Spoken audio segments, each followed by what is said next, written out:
73. 박인수 씨는 그 나이에 처음으로 헬스장 문을 열었습니다. 주변에서 말렸습니다. 이 나이에 무슨 운동이야. 괜히 다쳐.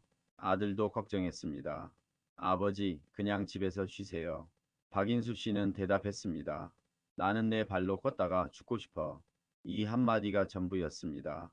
박인수 씨는 젊었을 때 운동이라고는 담배 피우러 나가는 것이 전부였습니다. 사업한다고 밥도 제때 못 먹고 잠도 제대로 못 잤습니다. 돈은 어느 정도 모았는데 몸은 어느 순간 남의 것 같았습니다. 예순이 넘어 무릎이 쑤시기 시작했습니다. 65에 계단을 오르다 한번 주저앉았습니다. 그때 처음으로 무서웠습니다. 나 이러다 나중에 못 걷겠구나. 그런데 73세 시작한 운동이 그의 몸을 바꿨습니다. 1년 후 그는 혼자서 뒷산을 오르기 시작했습니다. 오늘 이 영상을 끝까지 보시면 70대에 시작해도 몸이 바뀌는 이유, 그리고 평생 걷게 만드는 숨은 근육이 무엇인지 알게 되실 겁니다. 지금 걷는 게 예전 같지 않다고 느끼신다면 이 영상은 바로 여러분을 위한 이야기입니다. 많은 분들이 이렇게 생각하십니다. 나이 들면 근육이 줄어드는 건 당연한 거고 어느 정도부터는 어쩔 수 없는 거라고요. 그런데 이것은 반만 맞는 이야기입니다. 나이가 들면 근육량이 줄어드는 건 사실입니다. 40대부터 매년 약 1%씩 줄기 시작하고 70대 이후에는 그 속도가 빨라집니다. 하지만 중요한 건 이겁니다. 근육은 나이와 상관없이 자극을 주면 반응합니다. 70대에도 80대에도 근육은 자랄 수 있습니다. 단, 어떤 근육을 어떻게 자극하느냐가 핵심입니다. 대부분의 분들이 놓치는 게 있습니다. 눈에 보이는 팔 근육, 다리 근육만 생각하십니다. 그런데 실제로 우리가 평생 걷고 서고 균형을 잡게 해주는 건 겉으로 잘 보이지 않는 깊은 곳의 근육입니다. 오늘은 그 숨은 근육이 무엇인지, 왜 이것이 노년의 보행 능력을 결정하는지, 그리고 70대에 시작해도 정말 달라질 수 있는 이유를 하나씩 말씀드리겠습니다. 평생 걷게 만드는 숨은 근육. 전문가들은 이것을 심부근육 또는 코어 근육이라고 부릅니다. 허리 깊숙이 있는 장요근, 골반을 잡아주는 골반저근, 복부 깊은 곳의 복행근, 척추를 잡아주는 다혈근. 이 근육들은 우리가 서고, 걷고, 방향을 바꾸고, 계단을 오를 때 보이지 않는 곳에서 몸 전체를 지탱합니다. 겉근육이 엔진이라면 심부근육은 차대입니다. 엔진이 아무리 강해도 차대가 약하면 차가 제대로 달리지 못합니다. 심부근육이 약해지면 겉근육이 아무리 있어도 균형이 무너지고 낙상이 생깁니다. 박인수 씨가 65세 계단에서 주저앉은 것도 다리 힘이 없어서가 아니었습니다. 골반과 허리를 잡아주는 심부근육이 너무 약해져 있었던 겁니다. 그리고 여기서 중요한 사실이 하나 있습니다. 심부근육은 큰 힘을 쓰는 운동으로는 잘 단련되지 않습니다. 무거운 걸 들거나 빠르게 뛰는 운동은 꺾근육을 주로 씁니다. 심부근육은 천천히 의식하면서 정확하게 움직일 때 활성화됩니다. 그래서 70대에 시작해도 충분히 단련할 수 있습니다. 빠른 속도가 필요하지 않기 때문입니다. 정확한 움직임이 필요할 뿐입니다. 그렇다면 왜 심부근육이 약해질까요? 첫 번째 이유는 앉아있는 시간의 증가입니다. 심부근육은 우리가 바르게 서고 걸을 때 자연스럽게 활성화됩니다. 그런데 하루 대부분을 소파나 의자에 앉아서 보내면 이 근육들은 사용되지 않습니다. 사용하지 않는 근육은 줄어듭니다. 이것은 나이와 무관하게 모든 사람에게 적용되는 원칙입니다. 은퇴 후 활동량이 급격히 줄어드는 60대 이후 앉아있는 시간이 늘면서 심부근육이 빠르게 약해지는 분들이 많습니다. 두 번째 이유는 통증 회피입니다. 무릎이 아프면 덜 걷게 됩니다. 허리가 아프면 몸을 구부리지 않게 됩니다. 이렇게 통증 때문에 특정 동작을 피하다 보면 그 동작에 사용되는 심부근육이 점점 더 약해집니다.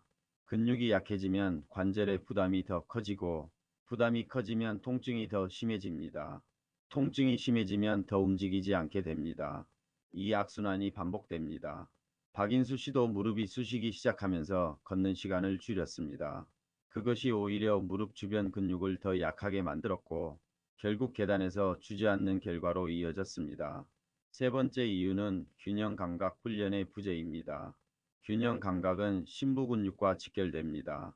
균형을 잡으려면 몸 중심에 있는 심부근육이 끊임없이 미세하게 작동해야 합니다. 그런데 대부분의 일상 움직임은 균형 훈련이 되지 않습니다. 평평한 바닥을 걷고 안정된 의자에 앉고 난간을 잡고 계단을 오릅니다. 이런 생활에서는 심부근육이 거의 사용되지 않습니다. 네 번째 이유는 단백질 섭취 부족입니다. 근육은 단백질로 만들어집니다. 운동을 해서 근육에 자극을 줘도 재료가 없으면 근육이 만들어지지 않습니다. 나이가 들면 소화 기능이 떨어지고 식욕도 줄어들면서 단백질 섭취량이 자연스럽게 감소합니다. 특히 한국 노년층 식사는 밥과 반찬 위주인 경우가 많아 단백질이 전체 열량의 10% 미만인 경우도 드물지 않습니다. 근육을 만들고 유지하려면 체중 1kg당 하루 약 1.2에서 1.5g의 단백질이 필요합니다. 60kg라면 하루 72에서 90g의 단백질이 필요한 셈입니다.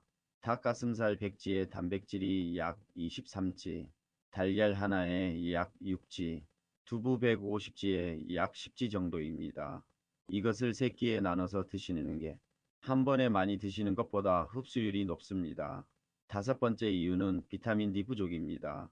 비타민 D는 근육 기능과 뼈 건강 모두에 관여합니다. 햇빛을 충분히 받으면 피부에서 합성되지만 실내 생활이 많아진 노년층에서는 부족한 경우가 많습니다. 비타민 D가 부족하면 근육 수축 기능이 떨어지고 낙상 위험이 높아진다는 연구 결과들이 있습니다. 박인수 씨가 헬스장에 가기 전에 의사가 먼저 확인한 것 중 하나가 바로 비타민 D 수치였습니다. 결과는 정상 범위 절반 이하. 보충제를 시작하고 나서 운동 효과가 훨씬 빨리 나타났다고 합니다. 심부 근육이 약해진 상태를 오래 방치하면 구체적으로 어떤 변화가 생길까요? 첫째, 낙상 위험이 높아집니다. 65세 이상 노인의 낙상은 단순한 사고가 아닙니다. 낙상 후 고관절 골절이 생기면 수술과 장기 입원이 필요합니다. 이 과정에서 급격히 근육이 빠지고 보행 능력을 회복하지 못하는 경우도 적지 않습니다. 낙상의 가장 큰 원인 중 하나가 바로 심부근육 약화로 인한 균형 감각 저하입니다. 발이 걸리는 게 아닙니다. 몸이 반응하지 못하는 겁니다. 둘째, 허리와 무릎 통증이 심해집니다.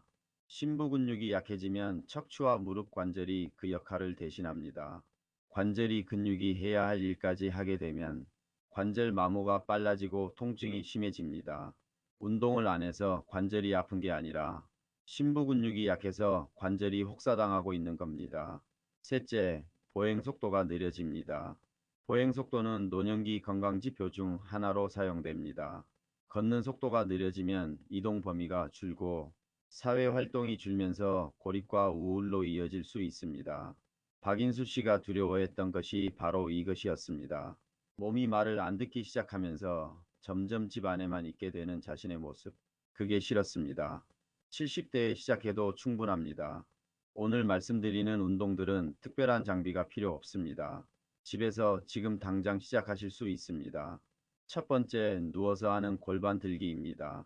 바닥에 등을 대고 눕습니다. 무릎을 세우고 발을 바닥에 붙입니다. 숨을 천천히 내쉬면서 엉덩이를 바닥에서 들어 올립니다.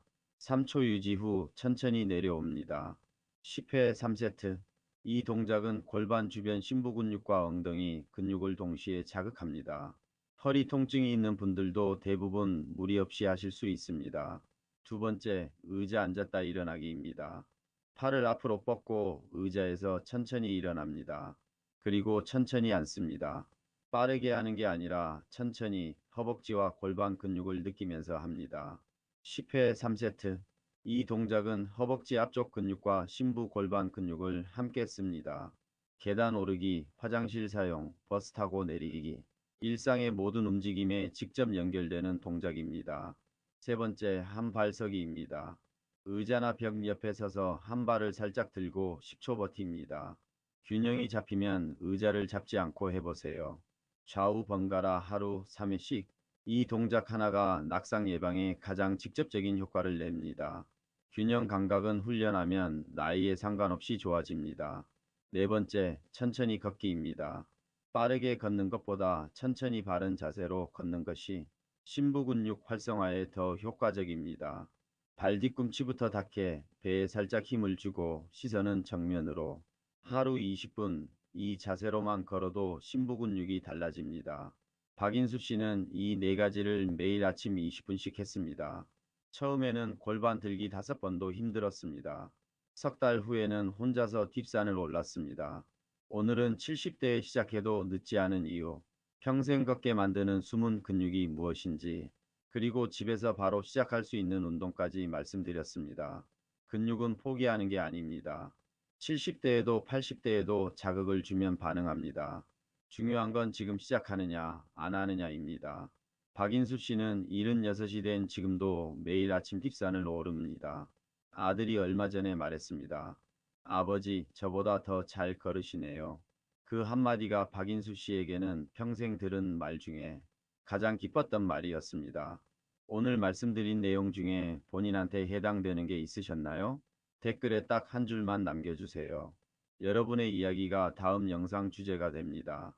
이 영상이 도움이 되셨다면 구독과 좋아요 부탁드립니다. 오늘도 끝까지 함께 해주셔서 감사합니다.